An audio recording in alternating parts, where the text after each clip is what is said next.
Beautiful people, I am back with another message, prayer, reminder, you name it, from the workbook called Forgiving What You Can't Forget.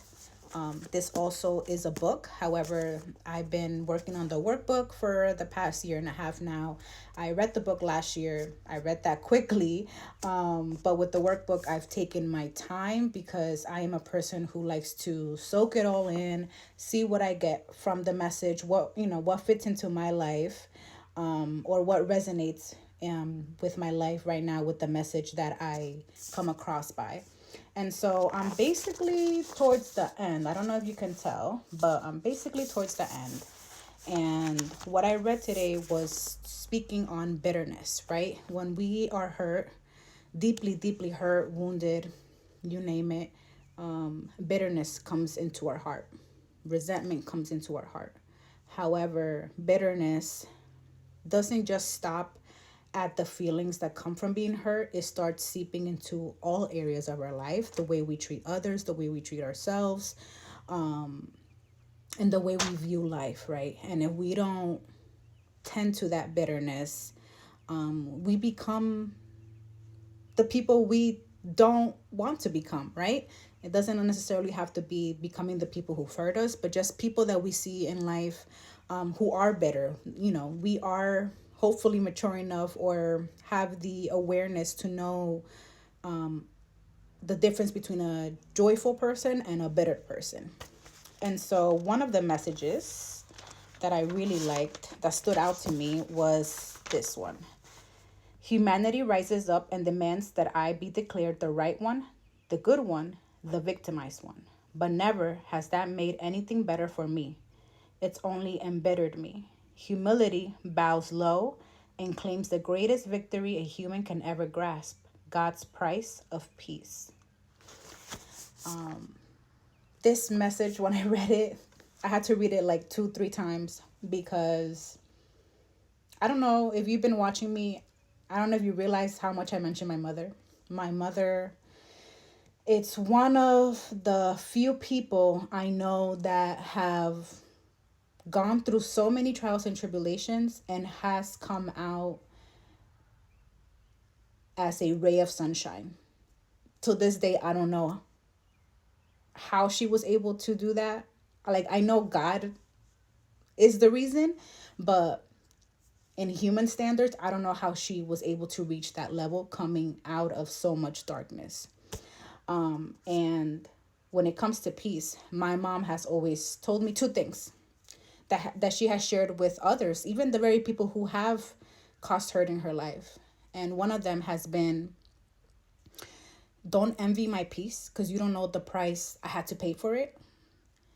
And also, do you want to be right or do you want peace?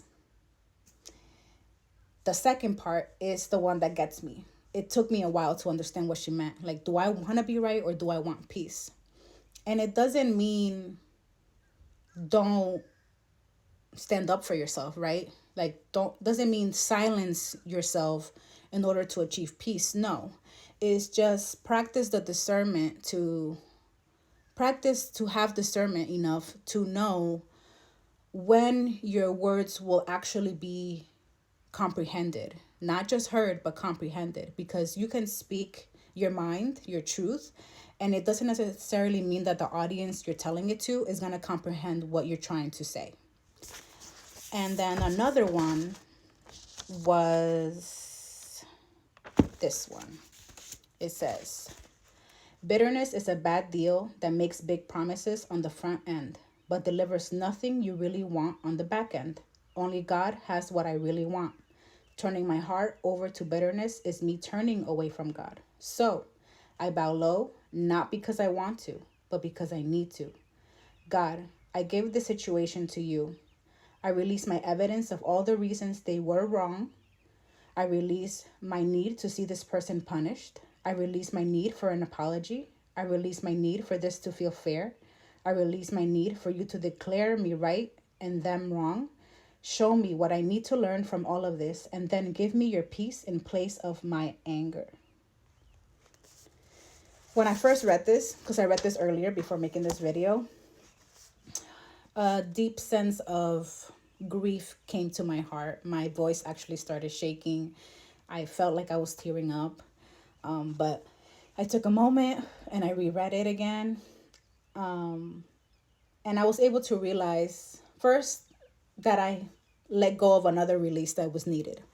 But second, how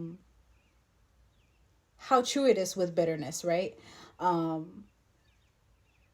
You don't realize it in the moment when you're so hurt, how badly you want the other person who hurt you or the people in your life who've hurt you to suffer, right? You know that's not who you truly are, but because you're hurt, you want them to feel the pain that you feel, right? Especially if the impact of that hurt has been long term in your life. And so you don't realize that little by little, that bitterness eats up all the goodness in your heart, all that you know you are. And it takes humility, it takes patience, lots of patience with yourself, right? It takes grace, God's grace, to remind you that that's not who you are. You know, you are not meant to carry bitterness. You're not meant to carry anger. You're meant to carry peace and love and joy. And that starts with humility, right?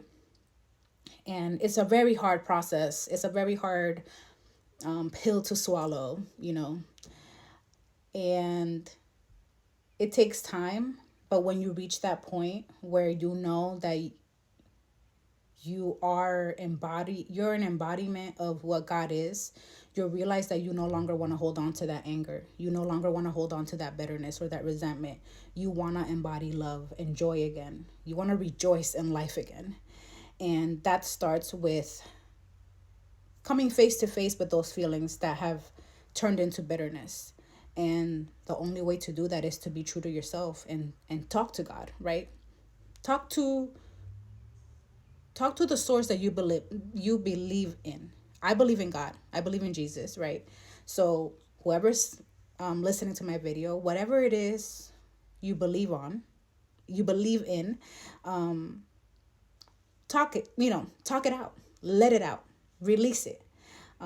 It's not meant to be kept in your heart because it's only eating you up. It's chipping away from the very essence of who you are, and you don't want to look back when you're older and realize how much time you let go, you wasted in staying better and watching people who've hurt you continue on with their lives, right? It is not our responsibility, or it's not our business to know how they're feeling, whether they're regretful or not.